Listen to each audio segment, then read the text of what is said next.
Remember those videos, seen videos yet? Remember these magnets, these little, 1/8 inch by 3/4 inch neodymium magnets, or the stars of that video. And these happen to be, if you're curious, they're actually N42 magnets, which means they're about 1.3 Tesla. So these aren't the most powerful N52 magnets, which are about 1.5 Tesla.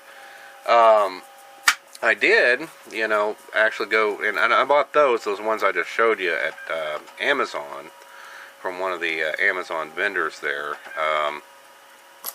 Damn it. But I did go buy some of these little magnets too. These are N35, so they're only about 1 Tesla.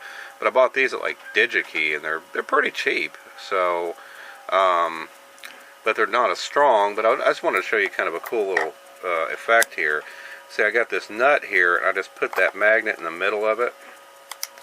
So, you can kind of see, that the magnet is positioned right in the middle of this thing. Now, of course, you'd expect that, hey, that'll make it magnetic, right? Well, not so.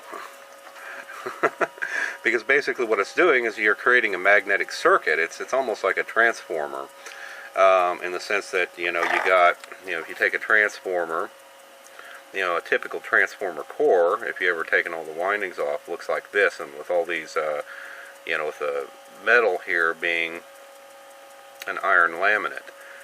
They're in laminate sheets. But, that's what the core, would look like, and the windings typically go around the center thing. Well, that creates a magnetic circuit, so transformers themselves generally aren't magnetized because the magnetism is actually contained in this core. They typically flow around like this, and that facilitates the other windings picking up the magnetic force. Kind of keeps it pretty much contained, inside the inside this area. And this is kind of what's going on here.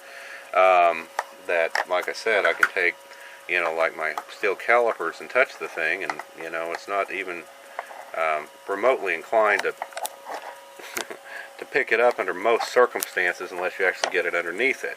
That's what keeps kind of happening. See, if you go up here, you're starting to pick up the magnetic force on top, but just on the side itself, you're not picking up much anyway. I guess it does have a little.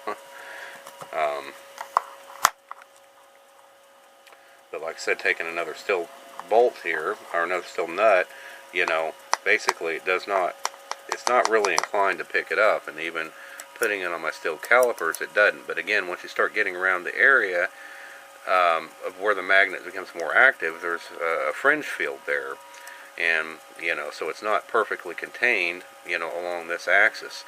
So as a result, it will start picking up objects, a little bit, and I don't think that's steel. I don't know what that is, but it will start picking up objects, this way, but not, around the sides of it. It just, it's not very magnetic at all. And of course, let me remove this magnet out of the center here.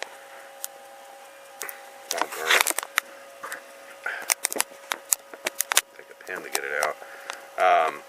Now if I put it on the top, then you don't have the same magnetic circuit. So now it does carry the magnetic force, like you expect from a normal magnet. So you can start picking stuff up with it. So I just thought that was a little just educational tidbit that I noticed when I was just kind of screwing around with these little magnets. They're kind of cool. I bought, those ones I just showed you. In fact, all these are, about a 1/4 inch diameter. But again, I have some that are 1/8 inch and some that are 1/16 of an inch here. So, they're pretty neat little magnets, and I, just really want to use them for like activating reed switches and so forth. I'm probably going to buy some more on Amazon here pretty soon, and I'll, post like product reviews on those too, probably with links to these videos. So anyway, but yeah, these small ones are pretty cool. And like I said, I usually keep my magnets up here on this lamp. So also bought this one, which is I don't know, I forgot, you know, eighth inch by you know, 0.3 inch or something like that. At any rate, you know, that's where I tend to keep. Oh, oh, by the way, after I made that that last video, I finally broke one of these things. It actually snapped onto the stack here, and it finally, you know, broke up into all these little chunks. So, you know, I did finally break one of these, but it's still, even though it's fractured, you know, supposedly these things decay, it's still keeping its magnetism pretty well. Damn it, probably just broke it again. But anyway, so just FYI, these things are fragile. So, you know, be careful about that. Anyway, I hope you'll watch the other magnet videos that I have, because they're, like I said, pretty interesting. So, I'll talk with you later.